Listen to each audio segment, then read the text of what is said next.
Хятадын ардын дээд шүүх шүүгдэгч Жанкокогийн 3 хүний санаатай аллага болон санаатай эд хөрөнгө устгасан хэргийг авч үзэн цаазаар авах яалт дахин хянан шийдвэрлэх ажиллагаа явуулжээ.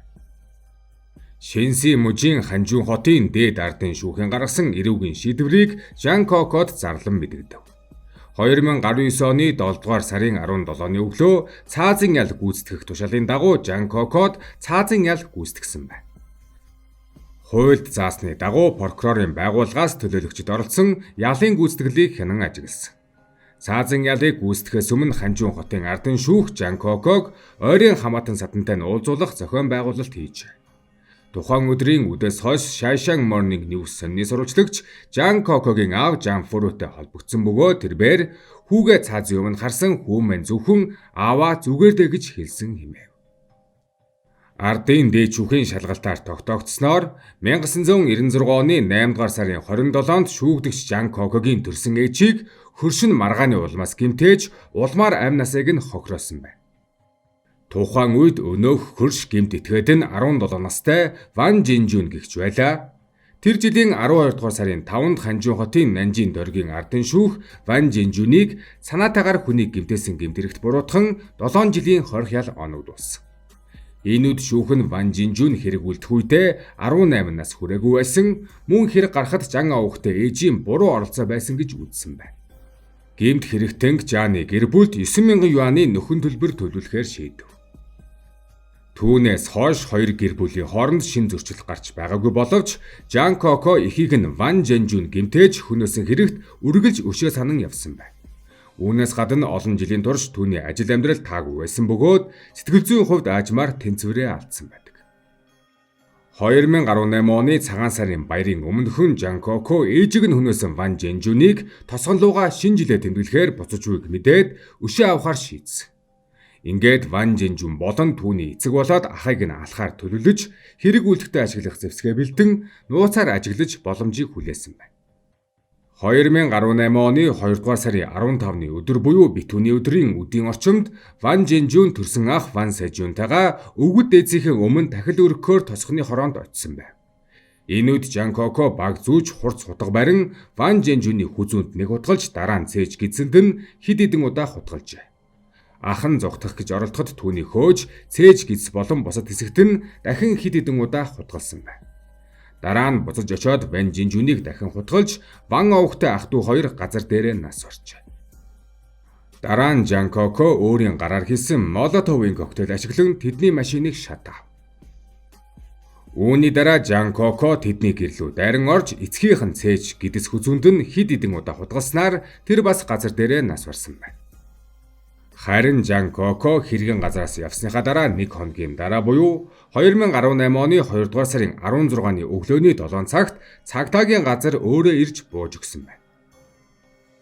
Ардын дээд шүүхийн үзэж буйгаар хохирогч Ван Жинжүн Жанкокогийн ээжийг хөнөөснийхөө ялыг хуулийн дагуу эдэлсэн. Эсэн хэдий ч Жанкоко олон жилийн турш ажил амьдралынхаа таагүй байдлаас сууж өшөөгөө санаж явсан бөгөөд эхийнхээ амь насыг хохироосноос 21 жилийн дараа Ван Жинжүн мөн Вангийн эцэг ахыг нь санаатаагаар өшөө авах гэж төлөвлөсөн бөгөөд хэргийг нарийн бодож үйлдсэн байна.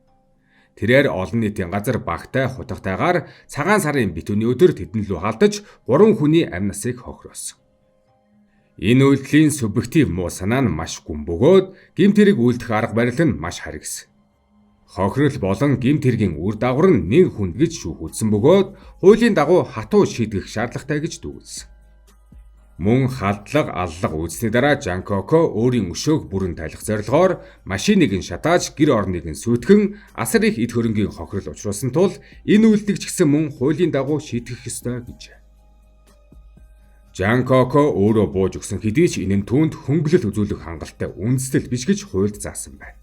Ингээд түүнд цаазаар авах ёл оноож удалгүй гүйцэтгсэн. Харин одоо эхийг нь хөнөөсөн 1996 он руу буцацгаая. Тэр жил Жанкоко 13 настай байлаа. Түүний ээж Сяопинийг 17 настай Ван Жинжүн модон савгаар цохиж амь насыг нь хөнөөж. Энэ үед ээж нь тэрвэртэй хүүгээ тэрвэрсэн байсан бөгөөд үхэтхийн унахтаа хүүгээ дарж унсан байдаг. Өөрөөр хэлбэл Жанкоко өөрийнхөө ээжийг нүдэн дээрээ өгөхийг нь харсан юм. Хожимоо түүний сэтгэлд 3 том шарах үлдсэн байдаг. Нэг нь Ван Жэнжүн ээжийг нь зодож буй үйл явдал. Хоёрт ээж нь түүний гар дээр нас барж хамар амар нь цус гарч амь тавьж байх үе. Гуравт ээжийнх нь биеийг олон нийтийн газар задлан үзүүлж олон арван хүн түүнийг нь үзэж байсан явдал. Жан Коко өөрийн нүдээр ээжийнх нь гавлын ясан зүсэгдэж байхыг харсан. Ийм эмгэлэлд цусрахаг үйл явдал 13 настай хүүхдэд тун хүн дээр тусч энэ нь энгийн хүнд төсөөлөхийн аргагүй. Хүүхэд насандаа ийм том сэтгэл зүйн дарамт амссан хүн насанд хүрээд эрүүл хэвийн хүн болох нь бараг боломжгүй. Зигмунд Фройд нэгэнтээ хэлэхдээ хүний сэтгэлд үлдсэн хурцтмал үйл явдал ялангуяа хүүхэд насны гэмтэл нь хүний амьдралд чухал нөлөө үзүүлдэг. Хүүхэд насны эмгэлэлт явдал нь хичнээн амжилттай аз жаргалтай өссөн ч зүрхэнд өрөвсөл үүсгэж сэжиг тааламжгүй байдал аюулгүй бус мэдрэмжийг бий болгодог. Бие махбод болон сэтгэл зүйн альваа өвчнийг эмчлэхдээ тухайн хүний хүүхэд насны хурц үеийг нь анхаарч үзэх хэрэгтэй. Хүүхэд наснд тохиолдсон өвчин хамгийн хүнд бөгөөд эмчлэхэд хамгийн хүндрэлтэй байдаг гэсэн байна. Харин сэтгэл судлалд пост-травматик стрессийн эмгэг гэж нэрлэгддэг ноцтой сэтгцийн өвчин байдаг. Үүний ерөнхий тодорхойлолт нь хувь хүн өөрөө буюу бусдыг оролцуулсан бодит үхлийн аюул ноцтой гэмтэл эсвэл бие махбодын бүрэн бүтэн байдал занал хийлсэн нэг буюу хэд хэдэн явдлыг амссан. Мөн гэрч болсон тохиолдолд үүсч сэтгэл зүйн эмгэгийн илрэл удаан үргэлжлэх байдлаар бий болох өвчин гэж заасан байдаг.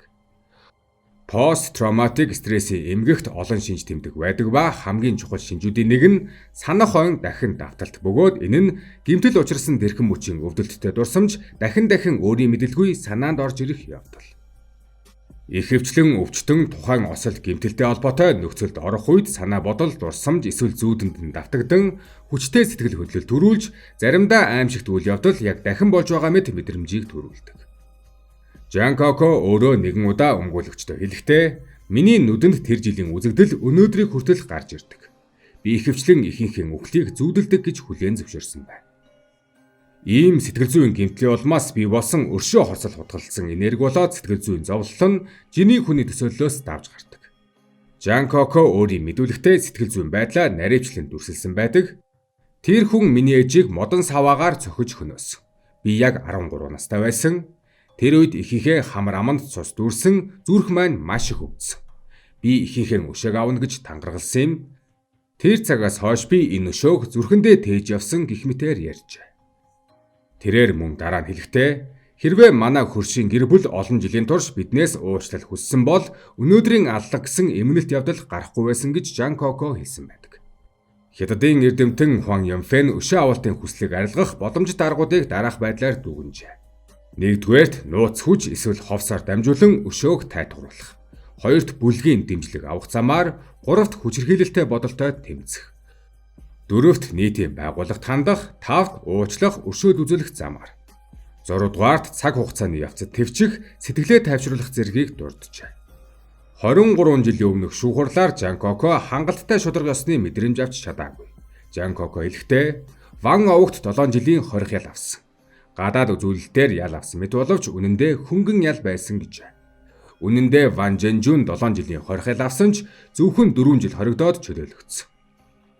17 настай байсан Ван Жэнжүн тодорхой хууль ёсны шийтгэл авч хэрэг хаагдсан боловч Жан Кокогийн сэтгэл үлдсэн гэмтэл эдгэрээгүй, өшөө авах хүсэл нь тайлагдаагүй хэвээр байсан.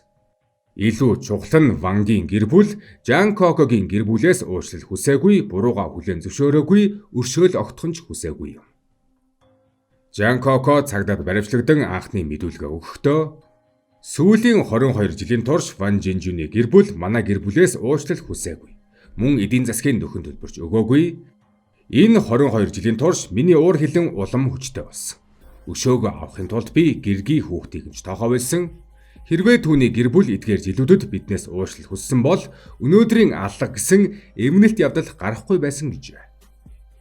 Жан Коко ядуу гэр бүл төрж дунд сургуулаа төгсөөд шууд нийгэмд орсон. Оловсролын төвшин доогуур баг залуудаа ийм хүнд цохилт амссан нь ирээдүйн ажил амьдралд нь сэтгэл дундуур байдал үүсгэсэн. Тэрбээр Гуандун Жэжэ мужруу шилжин ажилласан боловч ихэвчлэн харуул цехийн ажилтан зэрэг доод чатны ажлуудыг эрхэлсэн байна. Хөдөлмөрч боловч орлого нь бага, санхүүгийн хязгаарлалтанд удаан хугацаанд орсон энэ үеэр олон удаа сүлжээний маркетингийн байгууллагад төөрөгдсөн. Энэ нь Жан Кокогийн нийгэм дасан зохицох процесс тунд харуу байсныг харуулж, нийгмийн дэмжлэгийн систем удаан хугацаанд байхгүй байсан нь түүний дотоод зовлон эмзэг байдал тусгаарлагдсан байдлыг улам нэмэгдүүлсэн. Гэр бүл нь түүнд хангалттай халамж үзүүлээгүй. Ээж нь нас барсан, эгч нь хол газарт гэрэлсэн. Жан Коко олон жил эмэгтэй хүний халамжаар дутуу байсан. Түүний аав Жан Фүрүүгийн боловсрал бага бөгөөд Жан Коког бага наснаас нь хатуу дэглэж өсгсөн. Жан Коко хинтээч маргалтвал хэн зөв буруу байснаас үл хамааран аав нь буруутгадаг байж. Жан Коко хүчирхийлэл тулгуурсан өшөө авахаас өмнө нийгэм нь түүний өшөө авах хүсэлд анхаарал тавиагүй, ялангуяа түүнд тусламж авах боломж олгоогүй. Өшөө авалтын хэрэгэ үйлснээ дараа Жан Кокогийн харгислал хүчирхийллийг шүмжилсэн ч бүх нийгэм үүнээс өмнө тэр хүнийг орхисон гэдгийг бүр мөсөн мартсан байв. Хятадын уламжлалт шүүхийн практик нь ихэнх өшөө авалтын хэрэгт хөнгөн ял оногдуулдаг байсан. Гэхдээ энэ хэргийн нөхцөлд ээжд нь учруулсан хохирлын ялыг гүйцэтгсэн гэж тогтоосон. Жан Кокогийн өмгөөлөгч мэдэгдэхдээ одоогийн эрүүгийн хуулиар Жан Коко үнэхээр санаатай аллах болон санаатай эд хөрөнгө устгасан хэрэгт буруутай. Прокурорын газраас тус хэрэгт тулгам тавьсан баримт ял тулгасан зүйлд маргах зүйлгүй. Мөн Жан Кокогийн үйлдэл хууль ёсоор ял онох шаардлагатай гэдгийг бид зөвшөөрч байна. Гэхдээ бид хүний сэтгэлд хоримтлагдсан зовлон өшөө хорсол хаанаас үүссэн, хэрхэн сэргийж болох байсан, нийгэм түүнийг хааш нь хөдөлсөн бэ гэдгийг харахыг хүсэж байна. Чухам үүн дээр нь тулгуурлан энэ хэрэгт бүх насаар нь хорхол өгөөч гэж өмгөөлөгч нь давж заалцсан.